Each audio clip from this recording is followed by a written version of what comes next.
Olá, telespectador da UERN-TV. Aqui quem fala é Miron Gouveia.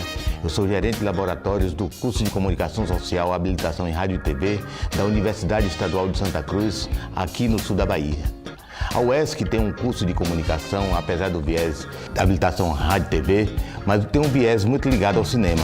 Nós produzimos muitos curtas-metragens de ficção, de videoclipe e documentários, que estamos trazendo alguns para vocês aqui. E convido vocês, a partir de hoje, a assistir nossos produtos e dar sua opinião. Obrigado e sejam bem-vindos.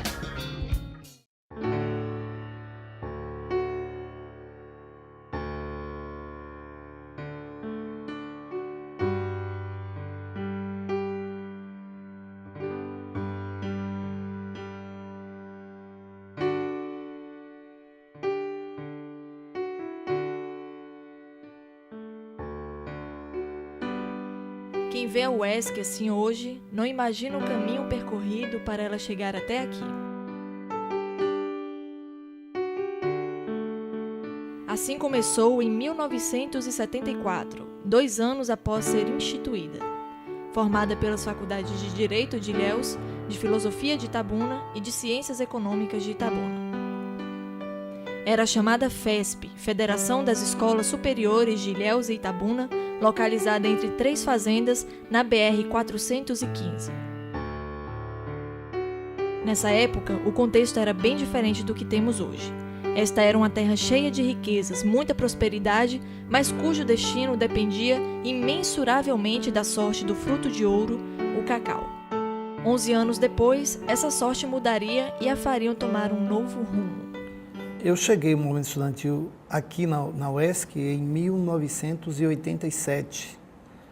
A luta estava ainda dando-se os seus primeiros passos. A CEPLAC a gente sabia que já não tinha mais o potencial de sustentação que teve na década anterior, até porque seus recursos agora estavam no erário da União. No final da década, começou a sentir os efeitos da vassoura de bruxa, né? E aí a região se deu conta de que a partir daí a situação já não seria mais nunca igual a que antecedeu nos anos 70. E sentiu-se a necessidade de discutir a mudança institucional da FESP. A gente tinha aqui uma dificuldade grande, que era a dificuldade de conseguir organizar, de conseguir fazer com que a comunidade regional e a comunidade também da universidade entendesse que era algo necessário e que essa luta era a única forma que nós tínhamos para sobreviver enquanto instituição e mais, para que a gente pudesse adentrar na instituição e poder, enquanto filho aqui da região, dar continuidade aos processos dos nossos sonhos, que era a formação.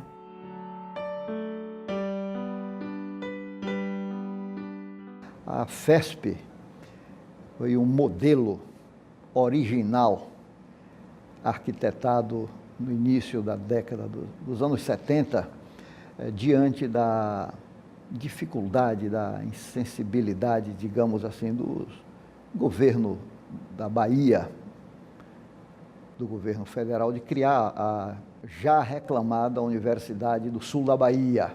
Então, alguns iluminados criaram, juntando as faculdades isoladas de Direito de Ilhéus, de Filosofia de Itabuna e de Economia de Itabuna, criaram essa articulação, conseguiram aprovar no MEC a figura da Federação de Escolas Superiores de Ilhéus e Itabuna. Antes, quando ela era privada, ela tinha know-how em determinados cursos, mas eram muito limitados à oferta de vagas, assim também como a oferta de cursos. Tendo como suporte de manutenção 3 pernas, digamos assim: verbas federais, públicas federais através da CEPLAC, verbas públicas estaduais através de convênios com o governo do estado da Bahia e uma terceira perna de sustentação do tripé, que seriam colaboração, tarifas dos estudantes. Na década de 80, esse tripé vai ser fortemente abalado pela conjuntura econômica brasileira. Quando nós entramos nesse processo de dificuldade econômica da região e também da UESC, a UESC sendo um reflexo dessa dificuldade, nós tínhamos aqui diversos problemas, falta de professor, falta de continuidade de alguns cursos. Então a gente viveu problemas seríssimos aqui durante a crise. Organizadamente, eu acredito que a gente estava embrionário ainda. A gente tinha começado em 86 e 87 era o ano X, um ano que a gente realmente adentrou para fazer a diferença aqui na UESC. A visão macroeconômica do Brasil, né, e da região cacaueira, por conseguinte, passa a navegar numa moldura totalmente diferente da década anterior, quando a federação foi criada. Em que a região chegou a produzir cerca de $1 bilhão em divisas para o país, quando todo o país produziu 10 bilhões. Então, 10% do que foi a receita do Brasil nos anos 70, 77, por aí assim, esse $1 bilhão era proveniente da receita do cacau. Em 1986 para 1987, nós tivemos a maior safra que já houve nessa região. E daí, então, de 80, nós entramos em um período também de seca muito intensa. Essa seca perdurou de 1988 até 1998, 10 anos. 10 anos de seca que veio assim a fazer com que a nossa população de cacaueiros, já velhos, a maioria, como eles, sofresse muito e tivesse suas defesas naturais enfraquecidas e que deu origem a uma propagação desenfreada da vassoura de bruxa. Como eles não tinham material botânico, resolveram controlar a vassoura através de uma poda chamada poda de rebaixamento. A vassoura de bruxa se alimenta de tecido novo, até a perda total do fruto ou do próprio cacaueiro. Ora, se ela se alimenta de tecido novo, e como é que a CEPLAC recomendou fazer poda de rebaixamento, que era cortar quase 1,5 metro, muitas árvores cortavam 2 metros. Aí ela só fazia brotar, na questão da lei da sobrevivência, botava outros ramos novos, e aí é que a vassoura se espalhou mais ainda pela região cacaueira. Então, no final da década, começou a se sentir que a situação em todos os municípios começava a declinar. A dívida pública aumentou em decorrência da dívida externa. A taxa de juros internacionais exorbitantes. Isso levou também a dívida interna a crescer e houve um desequilíbrio extraordinário nos fundamentos macroeconômicos brasileiros. E foi aí que a CEPLAC, com a iniciativa privada, fundaram o Instituto Biofábrica de Cacau, que nos deu esse norte para fazer a clonagem. O Instituto Biofábrica Cacau, ela é uma organização social de direito privado. A nossa função é produzir mudas, principalmente de cacau, que sejam tolerantes à vassoura de bruxa e de alta produtividade. Vamos lembrar que vivíamos na década de 70, a década do milagre econômico, durante a ditadura militar, o governo do general Médici, e a cacauicultura e, consequentemente, a CEPLAC, o órgão federal encarregado de gerenciar a lavoura cacaueira, viviam um auge, né, econômico, um esplendor da sua atuação. Era a grande fonte de produção de receita de divisas e fazer com que a nossa região se sentisse e fosse indicada como o grande Eldorado da Bahia. E o movimento estudantil se reorganizou após um período de desarticulação por conta da ditadura militar. Quando absorvido pelo Estado, a gente teve uma crise minimizada, mas ela ainda era instalada aqui, até porque não dava para você corrigir, porque o recurso não era o suficiente para tocar uma instituição do porte da FESP à época. Quando veio a questão do Estado da Bahia absorver no orçamento do Estado a UESC, a antiga FESP, melhor dizendo a FESP, naquele momento, para a gente aqui enquanto comunidade, representou um novo momento realmente do ponto de vista do funcionamento das organizações e dos cursos. Quando a CEPLAC contribuiu de maneira massiva, de maneira efetiva para a construção desse prédio, a CEPLAC tinha um faturamento que girava em torno de $100 milhões anuais, 150 milhões de dólares, que eram oriundos do imposto único do cacau. Quando a CEPLAC perdeu esse imposto, que foi um ato de Delfim Neto, quando ministro da Fazenda, então é evidente que a CEPLAC se ressentiu brutalmente daquele golpe que foi desferido por Delfim Neto. Ele cortou a taxa de retenção dos 10%, que mantinha toda essa região, que mantinha toda a estrutura técnica da CEPLAC e incorporou isso ao Ministério da Agricultura. Daí, então, passou-se a ter pouco recurso para fazer pesquisa, compreendeu? E não se colocou mais nenhum dinheiro, não vinha, porque não dava de maneira nenhuma, para as outras atividades, como educação, se diminuiu muito, as questões técnicas, o CEPEC passou até a faltar material, porque não tinha condição. Essa taxa de retenção já chegou a ser quase maior do que o orçamento do Estado de Sergipe, e bruscamente ela passa a ser uma verba insignificante para o desenvolvimento de um centro de pesquisa, que é um dos maiores, o maior da América. A economia regional era baseada na monocultura do cacau e no cacau exportado cru, em amêndoas, no extrema vulnerabilidade diante do mercado internacional. Foi o que aconteceu. Os preços internacionais caíram, os exportadores de amêndoa não têm condição de manipulação das bolsas de commodities e também a elevação do preço dos insumos necessários à cacauicultura, fertilizantes, essas práticas agrícolas nobres, tornaram a cacauicultura extremamente vítima da nova situação econômica. O que é que isso tem a ver com o ensino superior? Tem a ver que a sustentação da Federação das Escolas Superiores de Ilhéus e Itabuna, que foi uma articulação excelente, que ela agora entrava em evidente processo de dificuldade. Em meados da década perdida, em 1985, começou a batalha pela democratização do ensino superior na região cacaueira. A FESP passou a ser uma instituição com necessidades e precisava, o quanto antes, ser estatizada. A política no Brasil, a essa época, era totalmente diferente da política de hoje, né? E naquele momento nós tínhamos no Brasil diversas dificuldades com movimentos sociais. Na Bahia, em particular, era o esteio de uma oligarquia que estava no comando, e esse esteio não permitia uma conversação com os segmentos organizados, especialmente os segmentos que vinham da luta do povo. E os estudantes, por si só, a juventude, ele já é tido como alguém ou um movimento que visa derrubar todas as estruturas de poder.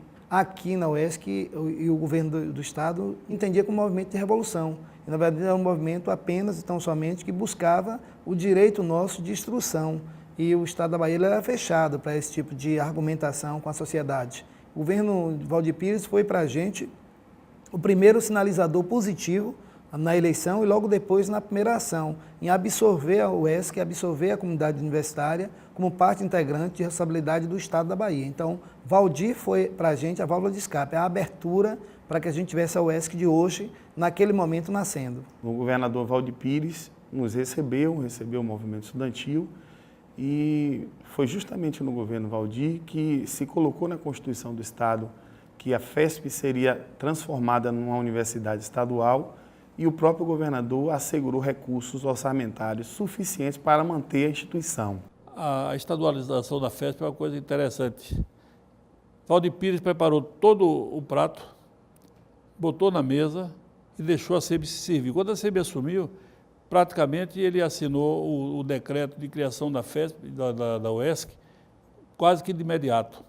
Porque ele sentiu que ali o prato estava feito, aquela era uma necessidade da região que não poderia mais ser postergada. A ideia era federalizar, estatizar via Brasília, com o apoio do governador Valdir Pires. Temos que federalizar. Valdir Pires era a favor da federalização. Inclusive, ele me contou depois, ele disse que eu pretendia segurar o processo, ele pretendia ser presidente da República depois, e ele baixar o ato de federalização, né? Não deu certo o projeto dele, ele perdeu a eleição, não conseguiu ser candidato a presidente, ficou como vice de Ulisses, perdemos a eleição de 89 e não deu, mas o projeto era esse. A luta foi nesse sentido. A CEPLAC entrou em crise, e essa crise atingiu a FESP, e houve um movimento de tentar, digamos assim, colocar todo o custo da instituição nas mensalidades. Então houve um aumento extremamente abusivo nas mensalidades, e isso, me lembro como hoje, resultou numa grande fogueira de queima de carnês. Os estudantes queimaram todos os carnês e aí radicalizaram a luta. Na medida que os recursos escasseavam, qual era a saída de desespero? A tentativa de aumentar a tarifa dos estudantes, a perna fraca do tripé, que não se imaginava isso nunca. Mas, então, isso apontava no sentido da inviabilidade daquele modelo, não da instituição, mas daquele modelo de sustentação. Quem conseguiria pagar? Talvez poucos. E estes poucos não seriam suficientes para poder garantir à FESP o funcionamento. Então, como você ter 2 ou 3 estudantes ou no universo de 100 para você manter a instituição? Não tinha como. Então, ali foi o aporte final. Ninguém vai conseguir pagar, ou poucos vão conseguir pagar. Então, agora é a hora de paralisar totalmente para que o Estado absorva a sua responsabilidade com a educação, especialmente com uma região que o tempo todo foi desassistida. Então, naquele momento, uma região que construiu parte do Parque Industrial da Bahia não tinha sequer o direito de ter o ensino superior. Em 1988, os estudantes acirraram a luta pela estadualização da FESP. Os portões da instituição foram trancados e a BR-415 tomada pelos participantes do movimento em várias ocasiões. A FESP enfrentou uma grande greve entre o mês de março e o de setembro daquele ano. Foi no momento que a gente viu que estávamos conseguindo, mas que as conquistas, para que ela realmente fosse efetivada, precisaria que a gente endurecesse. Então a gente endureceu bastante e com isso a gente paralisou aqui por um ano. Foi uma luta que uniu a comunidade universitária, os docentes, o corpo técnico e os discentes, mas também teve muito apoio político de prefeituras, de prefeitos na época, de vereadores, deputados federais, deputados estaduais. Essa foi uma luta que uniu a região. Nós tínhamos o rádio como um grande parceiro, a gente divulgava as ações, a gente parava as vias públicas, especialmente a BR-415, a BA-415, a gente avisava através de panfletos, produzia jornais, produzia pequenos panfletos avisando, íamos sala a sala, ocupávamos o pátio da universidade, o campus também, nós usávamos todas as ferramentas possíveis à época, né, para que a gente pudesse ter realmente essa agitação. E atraíamos aqui, quando possível, também os veículos de comunicação, especialmente as TVs, que estavam ainda incipientes, mas que nós já tínhamos aqui. Tinha desde adesivos, praguinhas, chamadas praguinhas, até VT de televisão. Então foi uma coisa pesada mesmo que esse conjunto, né, de ações do movimento de massa e a campanha de marketing ajudou a mobilizar a região e a sensibilizar os governadores. Toda a sociedade se envolveu. Isso junto com uma grande campanha de marketing que tinha como marca um coração, ou estadualiza ou pifa, não deixa esse coração parar de bater. Resolvemos ir a Salvador. É assim, uma das últimas idas nossa e seria uma das primeiras para a gente conversar com o governador eleito, Valdir Pires.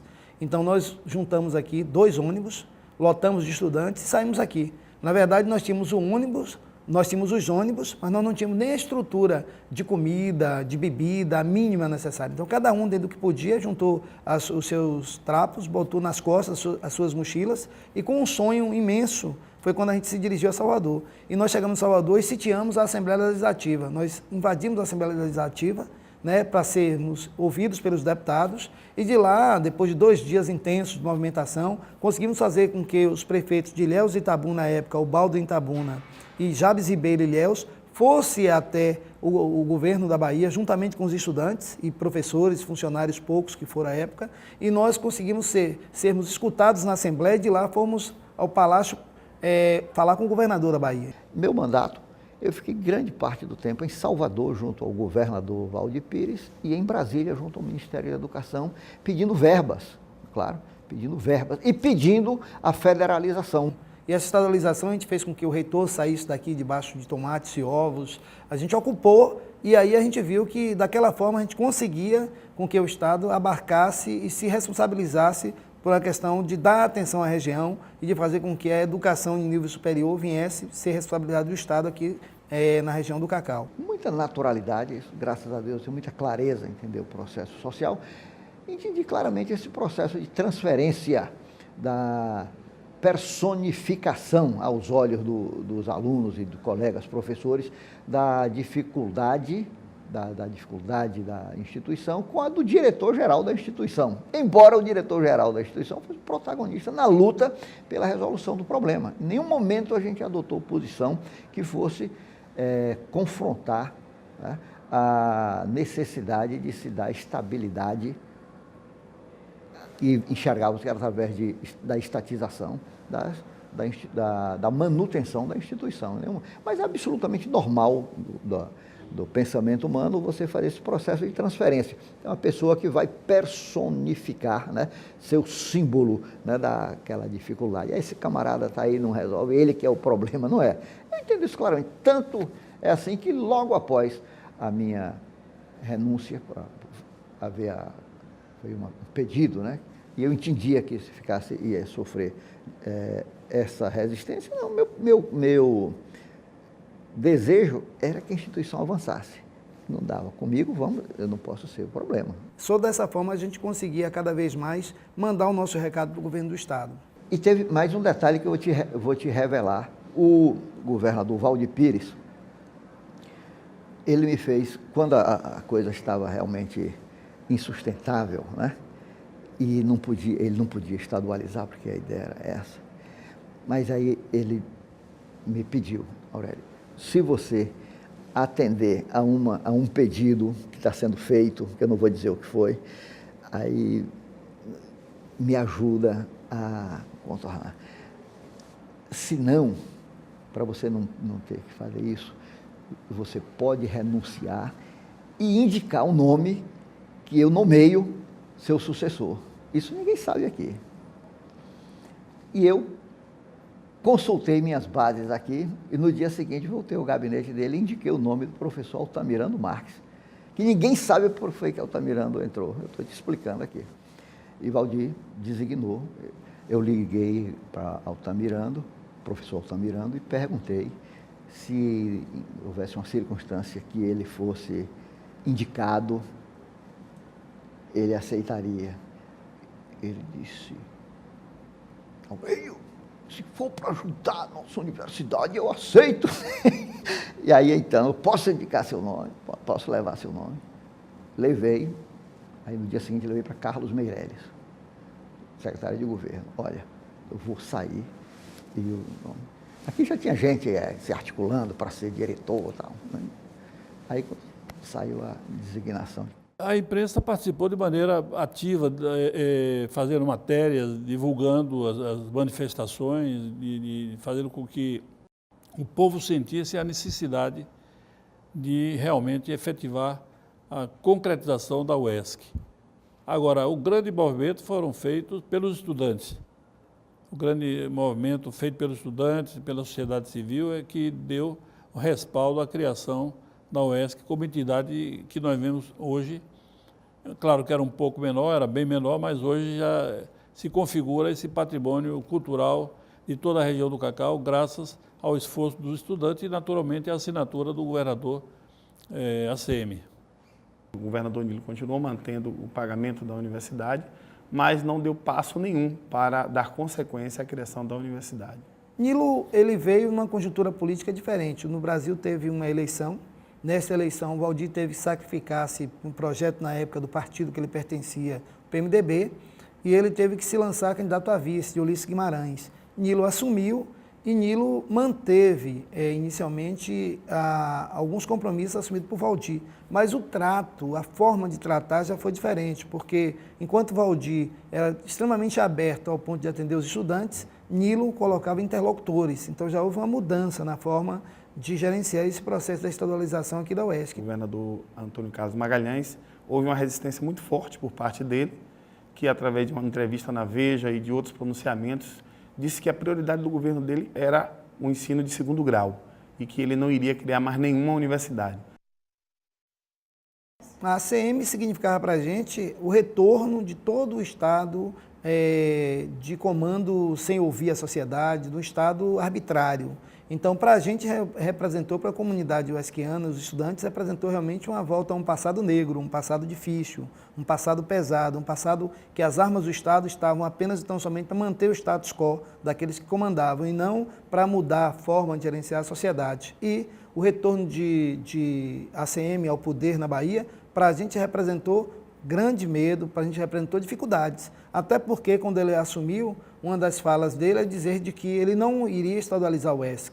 E ele não reconhecia o movimento da universidade e não reconhecia naquele momento a forma que a gente tinha conseguido adentrar na história do Estado. O Estado começou a absorver a UESC do ponto de vista orçamentário e ele chegou para negar. Então ele chegou e teve um momento de dificuldade, um momento de confronto aqui com a comunidade estudantil. Uma das vindas dele aqui à UESC, a Ilhéus e à UESC.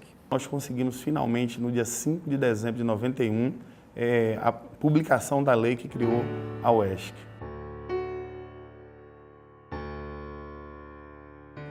A crise tornou obrigatório, né? O que era uma necessidade da região. Era evidente que a instituição não poderia depender de pagamento de alunos aqui no interior da Bahia. Era absolutamente inviável. O Estado tinha que realmente dar o ensino gratuito, público. Talvez se não fosse aquela crise, a FESP estaria até hoje privada. Então a crise foi decisiva. Então, com a crise do cacau e com, sobretudo, a crise do financiamento da própria CEPLAC, isso possibilitou descortinar esse caminho. Então a crise foi fundamental para esse gigante que é hoje chamado UESC. Por incrível que pareça, a crise trouxe algo de bom. Alguns segmentos começaram a se desenvolver com mais profundidade, né? Houve a preocupação muito grande por parte do comércio, cresceram os serviços na área de saúde e educação. O próprio cacau já se descobre alguma alternativa para que volte a produzir dentro de padrões não iguais, mas com metodologia, tecnologia bem aprimorada. Eu acredito que nós tenhamos, dentro de 5 anos no máximo, uma retomada ao desenvolvimento total da região. Todas as crises, elas vêm no primeiro momento para fazer com que a sociedade repense o seu passado, repense o seu presente e projete o seu futuro. Aqui não seria diferente. A crise do cacau, no primeiro momento instalado aqui, ela permitiu que a região começasse a pensar alternativas produtivas, trabalhar o mercado, trabalhar o setor científico. A UESC permitiu a formação do mercado de mão de obra, permitiu o avanço do conhecimento científico, permitiu a estruturação de renda, estruturação de empregos de qualidade aqui na região. Então, a estadualização da UESC significou para a gente, enquanto região, o nascedouro de uma alternativa que pulsasse no coração de todos, que permitisse uma mudança na estrutura social. Então, ela é, com certeza, um grande coração pulsante para o desenvolvimento da nossa região. Hoje, a UESC, situada no coração da Mata Atlântica, representa para a região cacaueira do sul da Bahia uma espécie de ressurreição. Um dos poucos bons frutos colhidos da crise que afetou direta e indiretamente 3 milhões de pessoas. Como um ponto de centralidade, dela surgem reflexões e buscas por alternativas e soluções para esta região, que muito colaborou para o país durante o seu auge, mas cujo retorno é discutível. São hoje 33 cursos de graduação, ensino à distância, 31 de pós-graduação, cerca de 8.000 pessoas circulando diariamente, grande quantidade de pesquisas e trabalhos técnicos, prestação de serviços e alguns títulos que elevam a importância regional e faz desta uma das instituições públicas mais influentes do Brasil.